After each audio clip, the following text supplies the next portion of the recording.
আমাদের অত্যন্ত ভরসার স্থল, কলম শক্তি যাদের হাতে, সেই সমস্ত সম্মানিত সাংবাদিক ভাই ও বোনেরা এবং বিভিন্ন জায়গা থেকে আগত এসপিডিআরসির নেতৃবৃন্দ, আসসালামু আলাইকুম। আমি ধন্যবাদ জানাই আমাদের জনাব সাধারণ সম্পাদক, কেন্দ্রীয় সাধারণ সম্পাদক হারুন সাহেবকে। তিনি আমাকে এটা আজকে পড়ার জন্য সুযোগ দিয়েছেন, এই জন্য তাকে ধন্যবাদ জানাচ্ছি এবং আল্লাহর শুকরিয়া।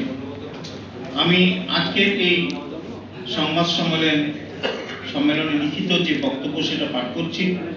পরবর্তী অনুষ্ঠানে কিছু প্রশ্ন থাকলে আমরা সেটাকে আপনাদের জন্য উত্তর দিতে প্রস্তুত আছি ইনশাআল্লাহ। অ্যাকচুয়ালি সংবাদ সম্মেলনটা হচ্ছে বাংলাদেশে বসবাসরত উর্দুভাষীদের বৃহৎ সংগঠন এসপিডিআরসি বাংলাদেশের পক্ষ থেকে। বিসমিল্লাহির রহমানির রহিম।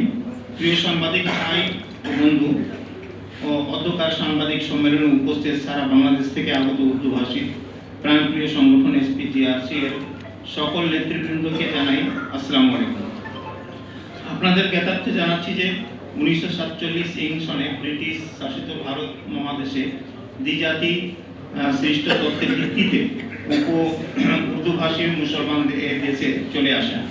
তারা বাংলাদেশের নাগরিকত্ব গ্রহণ করে বিভিন্ন সমস্যা ব্যবসা বাণিজ্য সহ নানান সামাজিক কর্মকাণ্ডে লিপ্ত থেকে সুখে শান্তিতে বসবাস করে আসছিল। কিন্তু দুর্ভাগ্যক্রমে পাকিস্তান শাসক গোষ্ঠীর শাসন রাজনৈতিক প্রেক্ষাপটের কারণে 1971 সনে স্বাধীনতা যুদ্ধের সূচনা হয়। ভাষাগত মিল থাকার কারণে উর্দুভাষী জনগোষ্ঠীর তৎসময় এদেশের মানুষের নিকট চক্ষুশুর হয়ে পড়ে এবং উত্তপ্ত পরিস্থিতির বিরাজমান থাকার কারণে পরিস্থিতির বিবেচনা নিয়ে আন্তর্জাতিক এনজিও সংস্থা রেড ক্রস আইসিআরসি বাংলাদেশের প্রত্যেক জেলায় ক্যাম্প স্থাপন করে উর্দুভাষীদের একত্রিত করেন। তখন থেকে শুরু হয় উর্দুভাষীদের নিরাপত্তাহীন ও মানবিক জীবনযাপন, যা অদ্যাবধি বিরাজমান।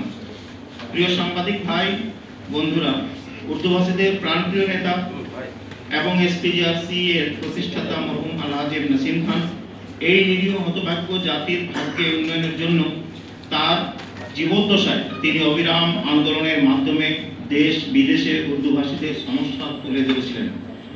তিনি 2005 ইংরেজি সনে 28 আগস্ট মৃত্যুবরণ করার পর আমরা এসপিডিআরসি এর নেতৃবৃন্দ উর্দুভাষীদের এই মানবিক সমস্যা সমাধানের জন্য আন্দোলন সহ আপ্রাণ চেষ্টা চালিয়ে যাচ্ছি।